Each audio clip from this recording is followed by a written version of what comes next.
الحمدللہ وسلام علی عبادہ الذین اصطفیٰ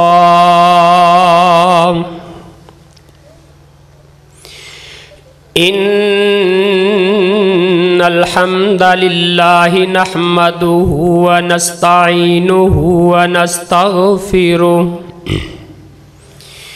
ونعوذ باللہ من شرور انفسنا ومن سیئات اعمالنا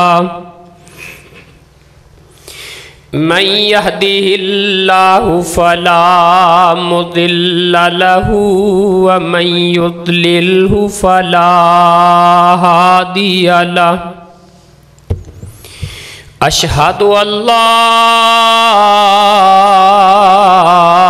إله إلا الله وحده لا شريك له وأشهد أن محمدًا عبده ورسوله اللهم صل على محمد وعلى آل محمد كما صليت على إبراهيم وعلى آل إبراهيم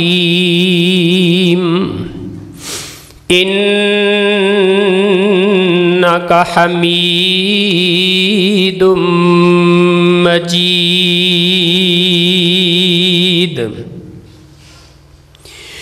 اللهم بارك على محمد وعلى آل محمد كما باركت على إبراهيم وعلى آل إبراهيم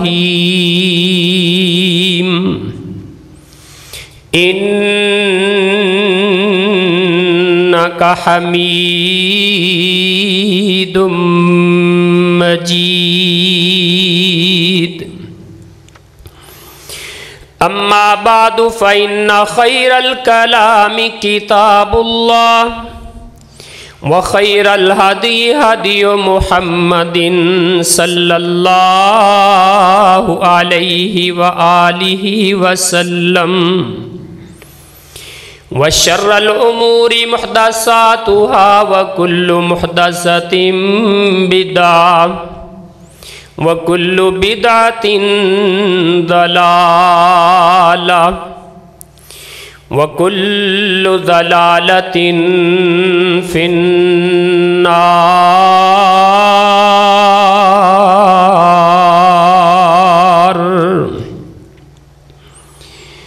رب اشرح لي صدري ويسر لي أمري واحلل عقدة من لساني يفقهوا قولي أعوذ بالله السميع العليم من الشيطان الرجيم من همزه ونفخه ونفثه بسم الله الرحمن الرحيم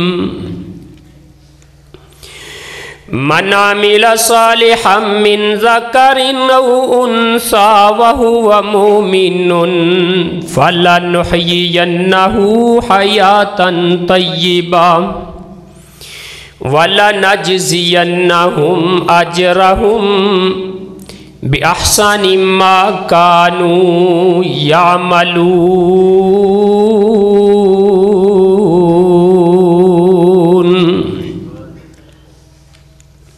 صدق اللہ العظیم۔ ہر قسم کی تعریفات، کبریائی، عظمت، رفعت، بلندی، شان و شوکت، تقدیس، تسبیح، تحمید، تکبیر، تحلیل کے مقدس کلمات اللہ جل جلالہ کی پاکیزہ بابرکت پررحمت ذات کے لیے لکھوکھا کروڑہا لا تعداد بے شمار درود و سلام امام الانبیاء، امام کائنات، سید و ولد آدم، شفیع المذنبین، رحمت للعالمین، جناب محمد الرسول اللہ صلی اللہ علیہ وآلہ وسلم کی پاکیزہ مطہر مقدس ذات پر حضرات گرامی، کائنات کے خالق و مالک کا کلام اللہ کی کتاب قرآن مجید، اس کا ایک ایک لفظ، ایک ایک حرف برکت والا ہے، رحمت والا ہے، پیارا ہے، عظمت والا ہے، لیکن اس کتاب کی کچھ آیات ایسی ہیں جن کو پڑھنے سے انسان کو دل کا سکون ملتا ہے، تسلی ملتی ہے، اطمینان حاصل ہوتا ہے۔ کچھ آیات ایسی بھی ہیں کہ جن کو پڑھنے سے، سننے سے انسان کا دل دہل جاتا ہے، انسان لرز جاتا ہے، کانپ جاتا ہے۔ جن آیات کو پڑھنے سے، سننے سے، تلاوت کرنے سے، ان کے مفہوم پر غور و فکر کرنے سے انسان کو تسلی اور سکون ملتا ہے، ان میں سے ایک آیت 14واں پارہ سورہ نحل، اس کی آیت نمبر 97 جو ابھی میں نے خطبے کے اندر آپ کے سامنے تلاوت کی ہے۔ اس آیت مبارکہ میں اللہ تعالیٰ نے مرد اور عورت دونوں کا ذکر کیا ہے، اور دونوں کے نیک عمل کا ذکر کر کے اللہ تعالیٰ نے اس کے انعام کا اعلان بھی کیا ہے، اور یہ انعام صرف قیامت والے دن نہیں، دنیا کے اندر بھی اللہ تعالیٰ انسان کو عطا کر دیتا ہے۔ قرآن مجید میں اللہ تعالیٰ فرماتے ہیں من عامل صالحا من ذکر او انثی وهو مؤمن فَلَنُحْيِيَنَّهُ حَيَاةً طَيِّبَةً وَلَنَجْزِيَنَّهُمْ أَجْرَهُمْ بِأَحْسَنِ مَا كَانُوا يَعْمَلُونَ۔ اس آیت کے اندر 4 چیزیں ہم نے آج سمجھنی ہے۔ پہلی چیز یہ ہے کہ عمل صالح، نیک عمل کون سا ہوتا ہے، اور دوسری بات یہ ہے کہ نیک عمل کے ساتھ کائنات کے رب نے ایمان کی شرط کیوں لگائی ہے، اور تیسری چیز نیک عمل کرنے والے کو اللہ تعالیٰ دنیا میں کس نعمت سے سرفراز کرتا ہے، اور قیامت والے دن اللہ تعالیٰ اس کو اجر کیا عطا فرمائے گا۔ سب سے پہلی بات کی طرف آتے ہیں، عمل صالح، نیک عمل۔ عمل کا معنی ہوتا ہے کام کرنا، اب کام اچھا بھی ہو سکتا ہے، کام برا بھی ہو سکتا ہے، لیکن جو کام اچھا ہوگا اس کو عمل صالح کہا جائے گا، نیک عمل۔ لیکن یاد رکھیں، ہر اچھے کام کو نیکی نہیں کہا جا سکتا، یہ بات یاد رکھیں۔ اصول، قانون، قاعدہ اور کلیہ اپنے ذہن میں بٹھا لیں۔ ہر اچھا کام نیکی نہیں ہو سکتا. اس کے نیکی ہونے کے لیے 4 شرائط کا ہونا ضروری ہے. جو عمل جس کو ہم نیکی کہتے ہیں نا، نیک عمل کہتے ہیں، اس کے لیے 4 شرائط کا ہونا ضروری ہے. 4 خوبیاں اس کے اندر ہونی ضروری ہیں. سب سے پہلے نمبر پہ ان یکون صالح العقیدہ، عمل کرنے والے کا عقیدہ اگر ٹھیک ہے تو اس کا عمل نیک ہوگا. اگر اس کا عقیدہ ٹھیک نہیں، عمل جیسا مرضی ہو، لوگوں کو فائدہ ملے، بظاہر بڑا اچھا نظر آئے، لیکن وہ عمل صالح نہیں ہوتا، وہ نیک عمل نہیں کہلاتا. اس کی مثال آپ کے سامنے ایک اشارے میں رکھ دیتا ہوں. آپ نے اکثر و بیشتر یہ واقعہ سنا ہے.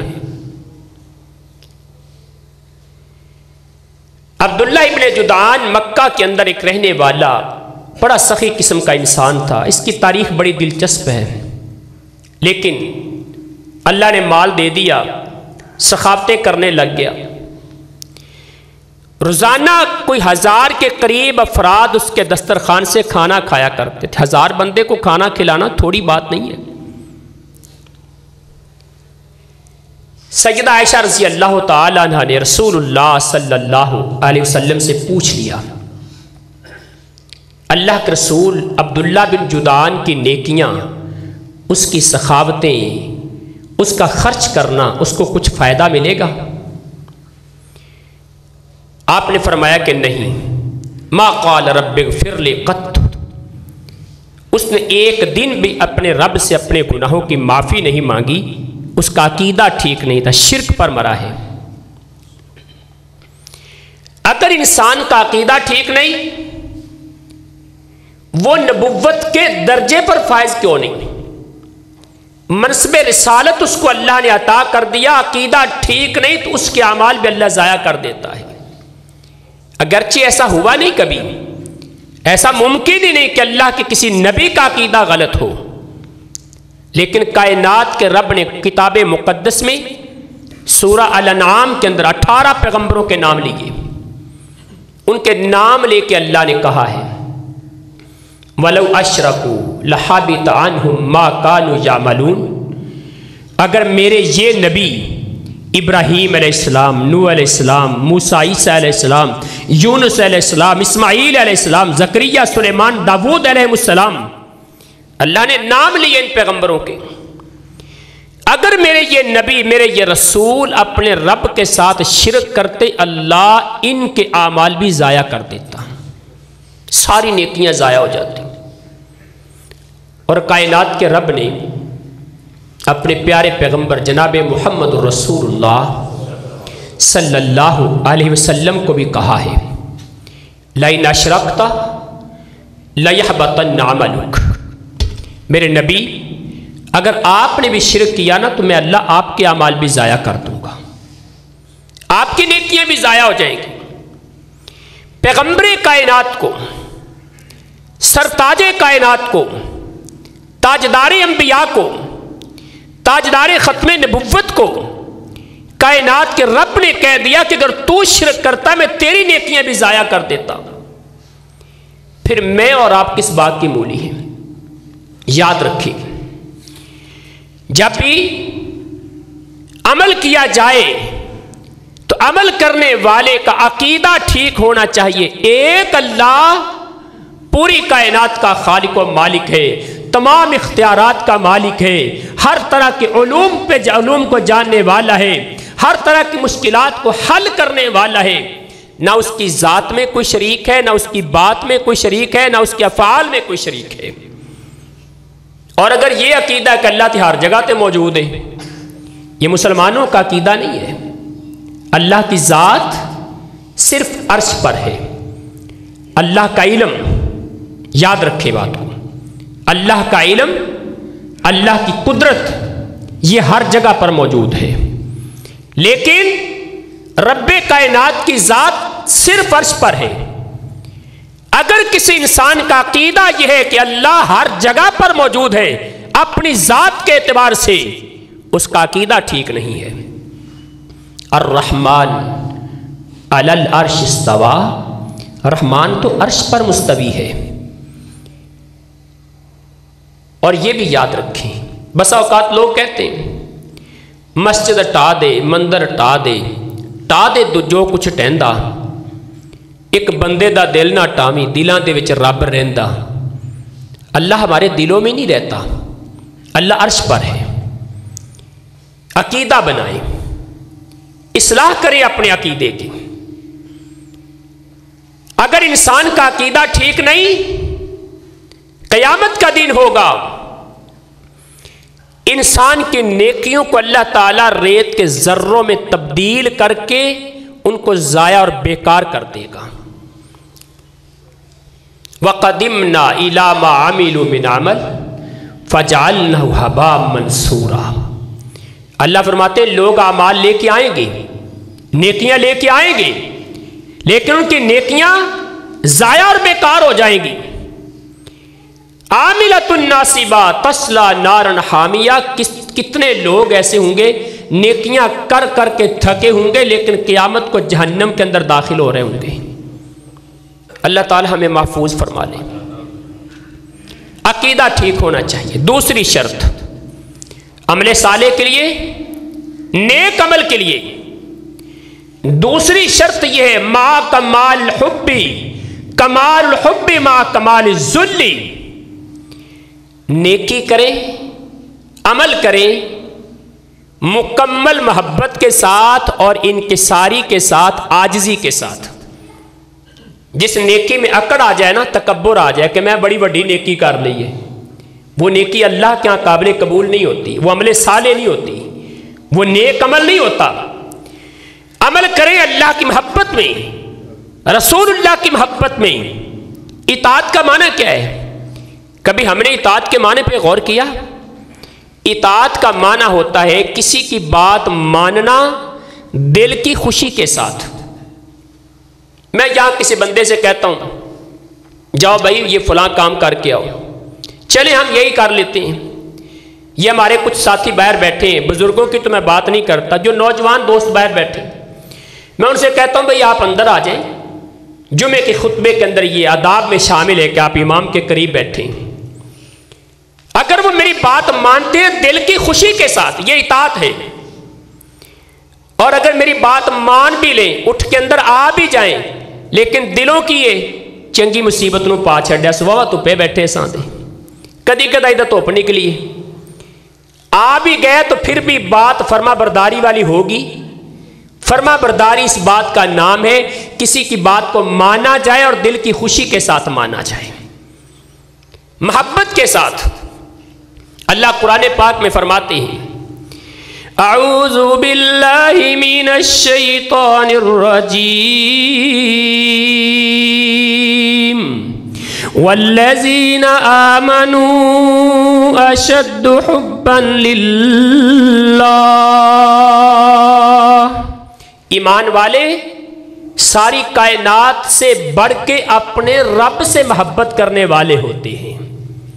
انسان کے دل میں رسول اللہ کی محبت ہے، اللہ کے قرآن کی محبت ہے، کائنات کے رب کی محبت ہے، پھر نیکی کرتا ہے، اور نیکی کرتا ہے انکساری کے ساتھ، عاجزی کے ساتھ۔ یا اللہ میں نے نیکی کر دی ہے لیکن قبول تو فرما لینا۔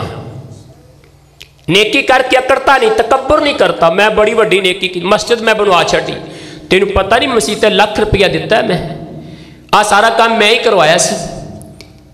اکڑ نہیں رہا۔ جناب ابراہیم، جناب اسماعیل علیہ السلام رب کا گھر تعمیر کیا، جس گھر کو ایک نظر دیکھ لو کائنات کا خالق و مالک زندگی کے گناہ معاف کر دیتا ہے، جس گھر کے بارے میں انبیاء تڑپتے رہے، دعائیں کرتے رہے۔ پیغمبر کائنات نے اپنے صحابی عمر ابن خطاب رضی اللہ تعالیٰ عنہ سے کہا تھا عمر عمرہ کرنے کے لیے جا رہے ہو، لا تنسانا فی دعائک یا خج، بیت اللہ کے سائے میں کھڑے ہو کہ جہاں اپنے لیے دعا کرو گے محمد رسول اللہ کو یاد رکھنا اپنی دعاؤں میں۔ صلی اللہ علیہ وسلم اس گھر کو تعمیر کیا ہے جہاں پہ ایک نماز پڑھنے سے اللہ لاکھ کا ثواب عطا فرماتا ہے. اس گھر کو تعمیر کیا ہے. لیکن نیکی کتنی بڑی نیکی ہے. اکڑے نہیں, تکبر نہیں کیا, غرور نہیں کیا. اللہ اکبر. اللہ سے دعا کر دی, ربنا تقبل منا انک انت السمیع العلیم. اللہ میں نے بنا دیا ہے, قبول تو کر لینا. سیدنا علی رضی اللہ تعالی عنہ آپ کہا کرتے تھے, کونوا لقبول العمل اشد اہتماما منکم لعمل. نیکی کرنے کے لیے جتنا زور لگاتے ہو, جتنی محنت کرتے ہو, اس نیکی کی قبولیت کے لیے اس سے زیادہ محنت کیا کرو. پتہ نہیں انسان کی نیکی اللہ نے قبول کی بھی یا نہیں کی. ایسے ہی ٹھنڈے پانی سے وضو کرتا رہا, ایسے ہی گرم رضائی چھوڑ کے مسجد میں آیا بیٹھا رہا.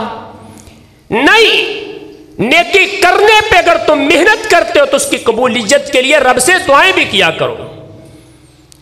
اس وقت عمل صالح ہوگا. نیک عمل تب بنے گا جب رب کی محبت میں کیا جائے اور پھر اس کو عاجزی انکساری کے ساتھ کیا جائے. دو شرطیں ہو گئیں. پہلی شرط انسان کا عقیدہ ٹھیک ہو. دوسری شرط دل میں اللہ رسول کی محبت ہو اور نیکی عاجزی کے ساتھ کی جائے, اکڑ کے نہیں کی جائے. اور تیسری شرط ان یکون خالصا للہ, وہ نیکی اپنے رب کی رضا کے لیے کی جائے, لوگوں کو دکھانے کے لیے نہیں. میں کرسی بھی مسیطے رکھواما تو دے پیچھے بھی لکھوا چھڑا, چودھری فلاں صاحب نے دیتی ہے, پنکھے کے پر پہ بھی میرا نام لکھا ہوا ہو, اور میں لوگوں میں اعلان کر کے کہوں کہ 10 روپے مسیطے میں بھی کر لینے. اللہ نیکی اللہ کی رضا کے لیے, اپنے رب کو راضی کرنے کے لیے. قرآن مجید میں کائنات کے خالق و مالک نے اعلان فرما دیا, قول اللہ اعبد مخلصا لہ دینی. اے میرے محبوب, آپ لوگوں سے کہہ دیں اللہ نے مجھے خالص عبادت کرنے کا حکم دیا ہے. وما امروا الا لیعبدوا اللہ مخلصین لہ الدین. اللہ نے لوگوں کو بھی حکم یہی دیا ہے, جب بھی رب کی عبادت کرو تو اخلاص کے ساتھ کرو. اخلاص کیا ہے؟ ریاکاری نہ ہو, دکھلاوا نہ ہو, دنیا کا کوئی مفاد اس میں نہ ہو. اگر اللہ اکبر میں نے کبھی نماز پڑھی نہیں, نماز کا کبھی فکر ہی نہیں مجھے ہوگا, اور الیکشن کا ٹائم آ گیا, قربان جاؤں, اب میں نمازیں بھی جماعت سے پڑھتا ہوں, اب میں جناب نیکی کے سارے کاموں میں آگے ہوں. مقصد کیا ہے کہ لوگوں سے ملاقات اچھی ہو جائے گی, تاثر اچھا بیٹھے گا, اور لوگ مجھے ووٹ دیں گے. ووٹ تو ہو سکتا ہے مل جائیں, لیکن کائنات کے رب کے ہاں یہ نیکی قابل قبول نہیں. میں کسی کینڈیڈیٹ کی نیت پہ اعتراض نہیں کر رہا, ایک رویہ آپ کے سامنے رکھ رہا ہوں. اللہ اکبر. نیکی کرنے کے لیے وہ آپ نے حدیث تو سنی ہوگی, جناب ابو ہریرہ رضی اللہ تعالی عنہ یہ حدیث بیان کرنے سے پہلے 3 بار بے ہوش ہو گئے. 3 بار حدیث بیان کرنے لگے, اس حدیث کا نتیجہ دیکھ کے بے ہوش ہو گئے, دوبارہ ہوش میں آئے, پھر بیان کرنے لگے, پھر بے ہوش ہو گئے, تیسری بار بیان کرنے لگے, پھر بے ہوش ہوئے, اور چوتھی بار جا کے بیان کی. وہ جو حدیث آپ نے سنی ہوئی ہے, قیامت کا دن ہوگا, جہنم کے اندر اللہ معاف فرمائے, جہنم کی اوپننگ سرمنی, جہنم کا افتتاح کائنات کا رب 3 بندوں سے کرے گا. نہ فرعون سے, نہ قارون سے, نہ حامان سے, نہ نمرود سے, نہ شداد سے, نہ ابو جہل سے. جہنم کا افتتاح 3 بندوں سے کیا جائے گا, اور 3 بندے, یہ تینوں کے 3 ہماری دنیا کے نیک ترین بندے ہوں گے. عالم دین ہوگا, مجاہد ہوگا, سخاوت کرنے والا ہوگا. ان تینوں کی نیت ٹھیک نہیں, لوگوں کو دکھانے کے لیے نیکیاں کرتے تھے, اللہ کی رضا کے لیے نہیں. کائنات کا خالق و مالک سب سے پہلے جہنم میں ان 3 بندوں کو ڈالے گا۔ اللہ ہمیں محفوظ فرما لے۔ قرآن مجید میں اللہ تعالیٰ نے ایک جگہ پہ اچھے عمل کا تذکرہ کیا ہے کہ اللہ تمہیں آزمانا چاہتا ہے کہ تم اچھے عمل کیسے کرتے ہو۔ اللہ فرماتے ہیں تبارک الذی بیدہ الملک وہو علی کل شیء قدیر الذی خلق الموت والحیاة لیبلوکم ایکم احسن عملا وہو العزیز الغفور۔ کائنات کے رب نے زندگی بھی دی، اللہ نے موت کو بھی پیدا کیا، لیبلوکم ایکم احسن عملا، تاکہ اللہ دیکھے کہ تم میں سے اچھے عمل کرنے والا کون ہے، کون اچھے عمل کرتا ہے۔ فضیل بن عیاض رحمت اللہ علیہ فرماتے ہیں احسن عملا، اس کے اندر 2 شرطیں ہیں، ان یکون اخلصہ واصوبہ، وہ عمل خالص اللہ کی رضا کے لیے ہو اور اللہ کے پیغمبر کی سنت کے مطابق ہو، پھر وہ عمل اچھا عمل ہوگا۔ اذا کان العمل خالصا ولم یکن ثوابا لم یقبل واذا کان العمل ثوابا ولم یکن خالصا لم یقبل۔ آپ فرماتے ہیں جب عمل انسان خلوص نیت سے کرے اللہ کو راضی کرنے کے لیے، لیکن عمل نبی کی سنت کے مطابق نہیں، یہ عمل بھی اللہ قبول نہیں کرتا۔ اور بسا اوقات انسان کا عمل سنت کے مطابق ہوتا ہے لیکن رب کی رضا کے لیے نہیں ہوتا، اس عمل کو بھی اللہ قبول نہیں کرتا۔ یہ 2 چیزیں ہونی ضروری ہے، خالص اللہ کی رضا کے لیے ہو اور محمد رسول اللہ کی سنت کے مطابق ہو، پھر وہ احسن عمل بنے گا۔ اور یاد رکھیں کہنے والے تو قرآن مجید میں اللہ تعالیٰ نے کہہ دیا جب انسان اخلاص سے عمل کرتا ہے نا اپنے رب کو راضی کرنے کے لیے، اللہ اس کو گناہوں سے بھی محفوظ کرتا ہے، اس کو شیطان کے حملے سے بھی اللہ بچاتا ہے۔ اخلاص کے اندر یہ برکت ہے۔ جناب یوسف علیہ السلام بھائی جس مقام پہ گناہوں سے بچے تھے کوئی بندہ بچ سکتا ہے؟ دروازے سارے بند، کتنے کتنے محلات کے اندر بغلی کمرہ، دیکھنے والا کوئی نہیں، وقت کے بادشاہ کی بیوی جس کا حکم پورے ملک پہ چلتا ہے وہ بن سور کے سامنے بیٹھی ہے، تنہائی، خلوت، جوانی، ہر طرح کے وسائل ہیں، لیکن پھر بھی گناہ سے بچ گئے۔ کیوں بچے؟ کائنات کا رب کہتا ہے انہ من عبادنا المخلصین، میں نے جناب یوسف کو اس کمرے کی تنہائیوں اور تاریکیوں سے، گناہوں کے گٹا ٹوپ اندھیروں سے نکال کے نبوت کے منصب پہ فائز کیا، اس لیے کہ میرا یوسف جو بھی نیکی کرتا تھا مجھے راضی کرنے کے لیے کرتا تھا۔ اور شیطان خود کہتا ہے الا عبادک منہم المخلصین، اللہ میں تیرے سارے بندے نو پٹو پڑا چھڑاں گا پر جڑے خالص نیت والے نے میرے قابو نہیں آن گے۔ اس لیے اپنے دل میں اخلاص پیدا کریں، نیکی تھوڑی ہو جائے لیکن رب کی رضا کے لیے ہو جائے، اللہ کو راضی کرنے کے لیے۔ 3 شرطیں۔ عمل صالح کی پہلی شرط عقیدہ ٹھیک ہو، دوسری شرط محبت اللہ تعالیٰ کی محبت اور عاجزی کے ساتھ کیا جائے، اور تیسری شرط اللہ تعالیٰ کو راضی کرنے کے لیے۔ اور عمل صالح کی چوتھی شرط کیا ہے؟ ان یکون موافقا لسنت النبی صلی اللہ علیہ وسلم، رسول اللہ صلی اللہ علیہ وسلم کی سنت کے مطابق ہونا چاہیے۔ توجہ میری طرف رکھیں، رسول اللہ کی سنت کے مطابق عمل ہو، اگر نبی کی سنت کے مطابق نہیں، عمل جتنا مرضی اچھا کر لو وہ کائنات کے رب کے ہاں قابل قبول نہیں ہے۔ السنت سفینۃ نوح فمن رکبہا نجا ومن تخلف عنہا غرقا۔ سنت اللہ کے پیغمبر نے فرمایا، اللہ کے پیغمبر کی سنت جناب نوح علیہ السلام کی کشتی کی طرح ہے، جو اس کشتی میں بیٹھ گیا وہ کامیاب ہو گیا، جو سنت کی کشتی سے پیچھے ہٹ گیا وہ غرق ہو گیا۔ عمل جتنا مرضی اچھا کر لیں۔ نبی مکرم علیہ السلام کے گھر میں 3 بندے آئے تھے۔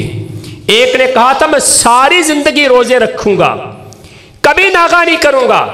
دوسرے نے کہا میں ساری زندگی رات عبادت میں گزاروں گا، رات کو کبھی سوؤں گا نہیں۔ اور تیسرے نے کہا تھا میں ساری زندگی شادی نہیں کروں گا، عبادت کے اندر ہی لگا رہوں گا۔ بھئی کام تو اچھا ہے کہ نہیں؟ کام تو اچھا ہے، لیکن رسول اللہ نے کیا فرمایا؟ فَمَن رَغِبَ عَن سُنَّتِي فَلَيْسَ مِنِّي۔ میں رات کو سوتا بھی ہوں، عبادت بھی کرتا ہوں، روزے رکھتا بھی ہوں، روزے کے ناغے بھی کرتا ہوں، میں نے شادیاں بھی کی ہیں، بیویوں کے حقوق بھی ادا کرتا ہوں، دنیا داری کے معاملات بھی ہیں، رب کی فرما برداری بھی کرتا ہوں۔ جو میری سنت میں آگے بڑھے گا میری امت سے نکل جائے گا۔ آیا تھا رسول اللہ کے پاس ایک آنے والا نوجوان ہے، آ کے بڑے فخر سے بتا رہا ہے اللہ کے رسول میں نے پورا 1 سال روزے رکھے ہیں، میں نے پورا 1 سال روزے رکھے ہیں۔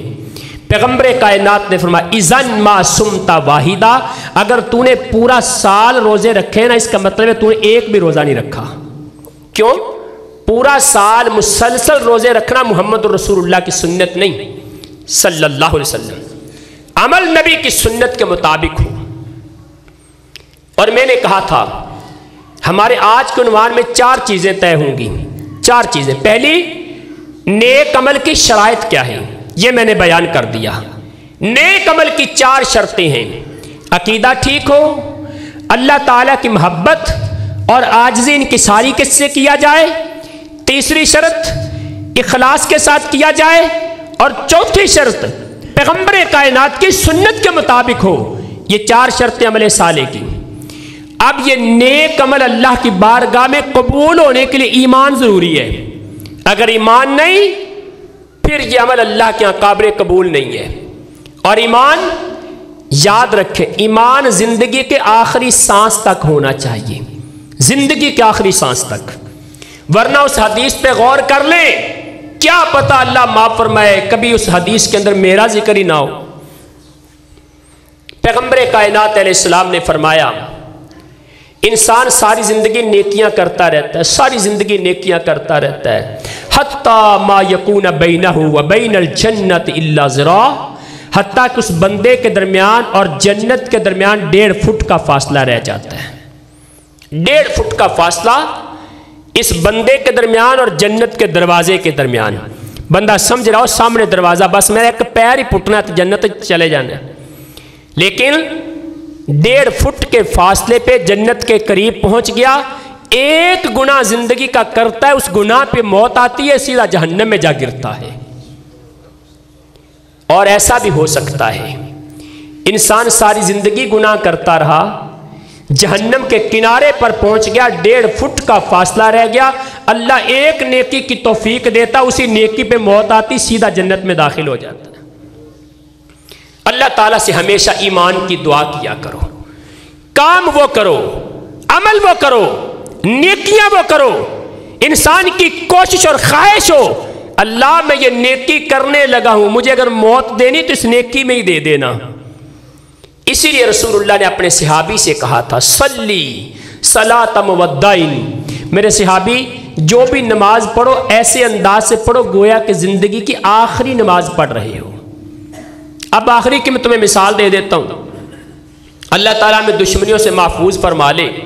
ایک بندہ پسٹل لے کے میرے پاس کھڑا ہے، کن پٹی پہ پسٹل رکھا اس نے، کہندا 10 زندگی دی آخری خواہش کی ہو، مینو اللہ نے نیکی دی توفیق دیتی، میں کہہ چھڑیا، میں کہا بھائی 2 رکعتاں نماز پڑھنی ہے، ایمانداری سے بتائیے گا، وہ پسٹل لے کے کھڑا ہے، فائر مارنے والا ہے، زندگی کے چند سانس باقی ہیں، بتاؤ میری زندگی کی آخری نماز کیسی نماز ہوگی؟ کیا کبھی ہم نے آج تک ایسی نماز پڑھی؟ زندگی کے آخری سانس تک انسان کے پاس ایمان ہونا چاہیے، پھر انسان کے اعمال قبول ہیں۔ ساری زندگی نیکیاں کرتا رہا لیکن اس کی موت کسی گناہ پہ آ گئی، اسی گناہ پہ رب کے سامنے اٹھایا جائے گا، زندگی بھر کی ساری عبادتیں ضائع اور بیکار ہو جائیں گی۔ مطلب کہنے کا یہ ہے کہ جب بھی گناہ کا ارادہ آئے نا، گناہ کا خیال ہو، ایک بات سوچ لیا کرو، اللہ اگر مجھے اسی گناہ میں موت آ گئی تو میں اپنے رب کے سامنے جواب کیا دوں گا؟ جس گناہ میں موت آئے گی نا، اسی گناہ کے کرتے کرتے رب کے سامنے پیش ہوگا انسان۔ بدکاری کر رہا ہے، اسی حالت میں رب کے سامنے پیش ہوگا۔ چوری کر رہا ہے، اسی حالت میں کم ماپ تول کر رہا ہے، ڈنڈی مار رہا ہے، ملاوٹ کر رہا ہے، لوگوں پہ ظلم کر رہا ہے، اللہ اکبر، اسی حالت میں اپنے رب کے سامنے پیش ہوگا۔ پھر اسی گناہ کی شکل میں پوری دنیا دیکھے گی، یہ وہ انسان ہے جس کو ہم تو بڑا نیک سمجھتے تھے، لیکن گناہ کی حالت میں اس کو موت آئی ہے۔ ہمیشہ گناہ کرتے وقت ایک تصور ضرور کیا کرو، اگر اس گناہ میں مجھے موت آ گئی تو میرا کیا بنے گا؟ اللہ اکبر۔ ابن ابی ملیکہ صحیح بخاری کے رجال میں سے ہیں، آپ فرماتے تابعی ہیں، کہتے ہیں میں نبی کے 30 سے زیادہ صحابہ کرام کی میں نے ملاقات کی، کلهم یخافون النفاق عند الموت، نبی کا ہر صحابی اس بات سے ڈرتا تھا کہیں موت کے وقت میرا ایمان ختم نہ ہو جائے۔ نبی کا ہر صحابی ڈر رہا ہے کہیں موت کے وقت ایمان سے ہاتھ نہ دھو بیٹھو۔ اور ابو درداء رضی اللہ تعالی عنہ کہا کرتے تھے لئن استيقنوا ان اللہ قد تقبل منی صلاة واحدہ کان احب الی من الدنیا وما فیہا۔ فرماتے ہیں پوری دنیا کی نعمتیں، پوری دنیا کے خزانے میرے قدموں میں رکھ دو، لیکن مجھے پتا چل جائے کہ کائنات کے رب نے میری زندگی کی فلاں ایک نماز قبول کر لی ہے، میں پوری دنیا کے خزانوں کو ٹھوکر ماروں گا اس ایک نماز کی خاطر۔ جب مجھے یہ پتا چل جائے کہ رب نے میری ایک نیکی قبول کر لی ہے۔ کیوں بھلا؟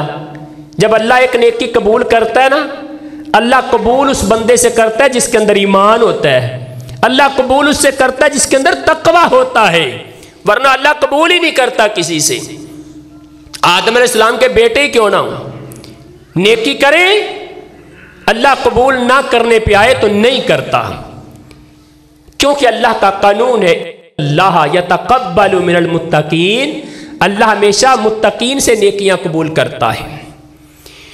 اور اگر کائنات کا رب نیکی قبول کر لے، عمل صالح نیک عمل اور کیا ایمان کی حالت میں، ایمان کی شکل میں، سینے میں ایمان ہے، دل میں ایمان ہے، پھر نیکی کرتا ہے، اس نیکی کو اللہ قبول کر لے تو ملتا کیا ہے؟ یہ ہمارا تیسرا پوائنٹ ہے۔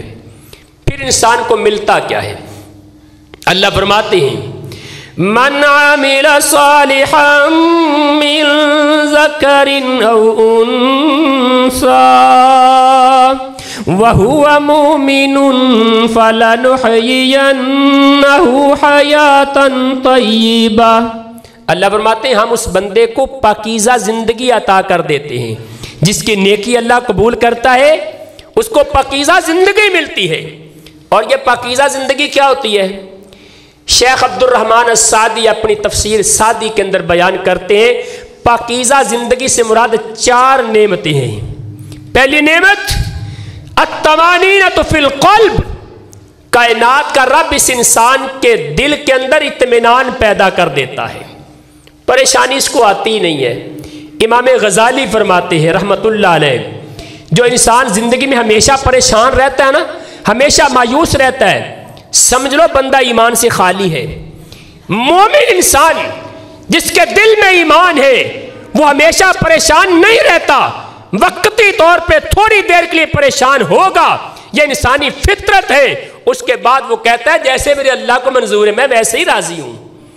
آپ نے کتنے بندے ایسے دیکھے ہوں گے، یقین جانے میں سمجھتا ہوں اللہ کے حقیقی ولی ہیں وہ لوگ، پلے ککھ نہیں ہوندا، جیباں خالی نہیں، کپڑے پھٹے پرانے، ٹوٹے جوتے ٹوٹے ہوئے، گھر میں کچھ بھی نہیں۔ آپ ان سے پوچھ کے دیکھیے پرا کی حالی، کہندا رب دا بڑا شکر ہے، رب دی رحمتاں نے موجاں لگیاں ہوئیاں نے، اس کی زبان سے اللہ کا شکر، اللہ اکبر۔ اور کچھ ایسے بھی آپ کو نظر آتے ہوں گے ہر وقت رزق ان کے پاس ہے، دولت کی فراوانی ہے، لیکن دل کے اندر اطمینان نہیں، آپ کو روتے نظر آئیں گے، مر گئے، لٹے گئے، ککھ پلے نہیں رہ گیا۔ اللہ اکبر۔ جس انسان کو اللہ، جس کی نیکیاں اللہ قبول کرتا ہے نا، اس کو اللہ تعالیٰ پہلا انعام اللہ یہ دیتے ہیں، اس کے دل کے اندر اللہ اطمینان پیدا کر دیتے ہیں، اور یہ ایمان والوں کی علامت ہے۔ الذین آمنوا وتطمئن قلوبهم بذکر اللہ الا بذکر اللہ تطمئن القلوب۔ ایمان والوں کو اللہ تعالیٰ دلوں کا اطمینان عطا فرماتا ہے، اور دلوں کا اطمینان رب کے ذکر سے ملا کرتا ہے۔ دوسری نعمت اللہ اس بندے کو یہ دیتا ہے، وَالسَّكِينَةُ فِي النَّفْسِ، اس انسان کا وجود پرسکون ہو جاتا ہے۔ چھتی کر لو، پھڑ لو، لوٹ لو، مار دو، انج کر دو، او کر دو، اس انسان کو یہ چیزیں نہیں ہوتی، اس کا نفس، اس کا وجود پرسکون ہوتا ہے۔ اور تیسری نعمت، کائنات کا خالق و مالک اس انسان کو ان ساری چیزوں سے محفوظ کر لیتا ہے جس سے انسان کو پریشانی آتی ہے۔ پریشانی والا کوئی کام اس انسان سے ہوتا ہی کوئی نہیں، اللہ اس کو خود روک لیتا ہے، خود محفوظ کر لیتا ہے۔ اور چوتھے نمبر پہ کائنات کا رب اس کو تھوڑے پر بھی شکر اور صبر کرنے والا بنا دیتا ہے۔ ہوتا تھوڑا ہے لیکن یہ صبر کرنے والا ہوتا ہے، شکر کرنے والا ہوتا ہے۔ اللہ اکبر۔ سیدنا علی رضی اللہ تعالی عنہ، حسن بصری رحمۃ اللہ علیہ، یہ دونوں بیان کرتے ہیں، اللہ تعالیٰ جس انسان کو پاکیزہ زندگی دیتا ہے نا، پاکیزہ زندگی کا مطلب کیا ہے؟ اللہ تعالیٰ اس بندے کو قناعت عطا فرما دیتا ہے۔ قناعت کا معنی کیا ہوتا ہے؟ قناعت کا معنی ہوتا ہے بندے کے پاس کچھ بھی نہ ہونا، زبان پہ پھر بھی شکر رہتا ہے، الحمدللہ اللہ تیرا بڑا شکر ہے۔ یہ قناعت ہوتی ہے، تھوڑے پہ صبر کرنا، تھوڑے پہ راضی ہو جانا۔ اور پیغمبر کائنات کی حدیث ہے، عبداللہ ابن عمر رضی اللہ تعالیٰ عنہ بیان کرتے ہیں، فضالہ بن عبید نبی کے صحابی، یا دونوں صحابی اس روایت کے راوی ہیں، اگرچہ الفاظ مختلف ہیں، مفہوم ایک ہے۔ پیغمبر کائنات نے فرمایا، قد افلح من اسلم ورزق کفافا وقنہ اللہ بما آتا۔ اس بندے کو اللہ نے کامیابیاں دے دی، دنیا کے اندر بھی کامیاب ہے، قیامت کو بھی کامیاب ہے۔ وہ انسان جس کو کائنات کا رب اسلام کی دولت دے دے، مسلمان بن گیا۔ نمبر 2، قد افلح من اسلم ورزق کفافا، اللہ نے گزارے کے لیے رزق دے دیا، گزارے کے لیے۔ اور تیسری چیز، وقنہ اللہ بما آتا، رب نے جو دیا اس پر صبر کی توفیق بھی عطا کر دی، اس پہ اللہ نے راضی رہنے والا بھی بنا دیا۔ اس کو حیات طیبہ کہا جاتا ہے، یہ پاکیزہ زندگی ہوتی ہے۔ علامہ آلوسی بیان کرتے ہیں، پاکیزہ زندگی ہے یا حیات الاخرہ، یا قیامت والے دن کی زندگی ہے۔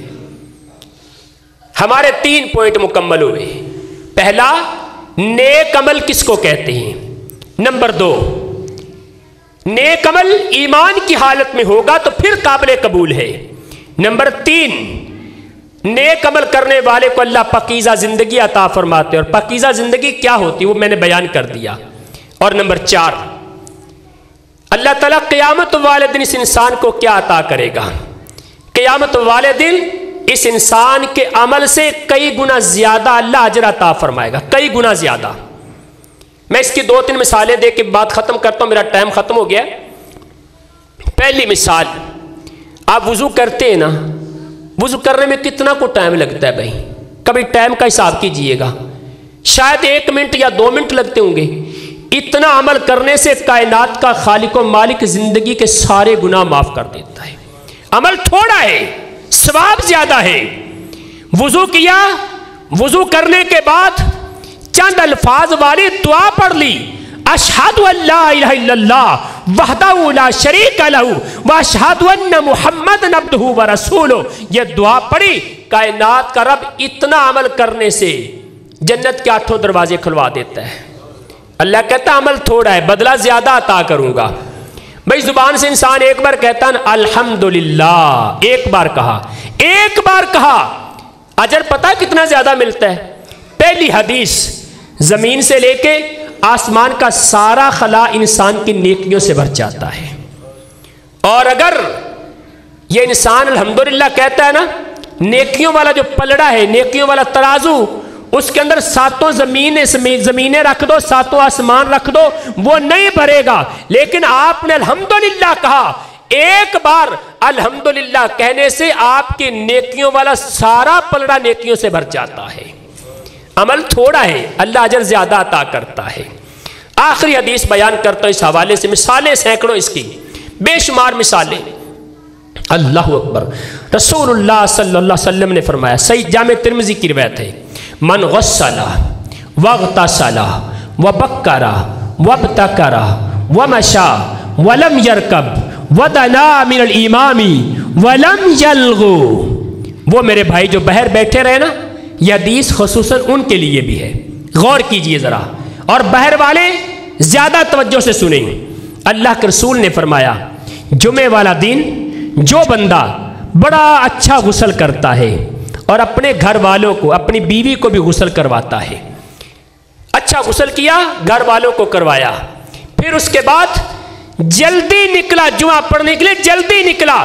ابن رجب حنبلی بیان کرتے ہیں، اس حدیث کو پڑھنے کے بعد صحابہ کرام صبح کا ناشتہ نہیں کرتے تھے، اور محدثین فجر کی نماز سے پہلے چراغ ہاتھ میں لے کے گلیوں کی تاریکی کو چیرتے ہوئے مسجد میں آتے تھے، اور فجر کی نماز پڑھ کے گھر نہیں جاتے تھے، ہم جمعہ پڑھ کے جائیں گے تاکہ اس حدیث کا ثواب اللہ ہمیں بھی عطا فرما دے۔ نماز جمعہ پڑھنے کے جلدی آیا اور پیدل چل کے آیا، سواری پہ نہیں آیا، امام کے قریب بیٹھا، سنیے غور سے، امام کے قریب بیٹھا اور جمعے کے اندر کوئی بیکار کام نہیں کیا، توجہ سے سنا، جمعہ پڑھ کے واپس چلا گیا، ہر قدم کے بدلے میں جتنے قدم چل کے آیا، جتنے قدم چل کے گیا، ہر قدم کے بدلے میں اللہ ایک سال کے روزوں کا ثواب عطا فرماتا ہے، ایک سال کی تہجد کا ثواب عطا فرماتا ہے۔ وَلَنَجْزِيَنَّهُمْ أَجْرَهُمْ بِأَحْسَنِ مَا كَانُوا يَعْمَلُونَ۔ اللہ فرماتے ہیں عمل تھوڑے کریں گے لیکن میں اجر زیادہ عطا فرما دوں گا۔ اللہ تعالیٰ سے دعا ہے اللہ عمل کی توفیق عطا فرمائے۔ اقول قولی ھذا واستغفر اللہ لی ولکم ولسائر المسلمین۔ حفیظ اسلامک سنٹر تمام اسلامی پروگرامز، جلسے، کانفرنس، محفل، حمد و نعت، سکول پروگرامز کی ویڈیو بنوانے کے لیے رابطہ کریں۔ حفیظ اسلامک سنٹر، نام ہے اعتماد کا۔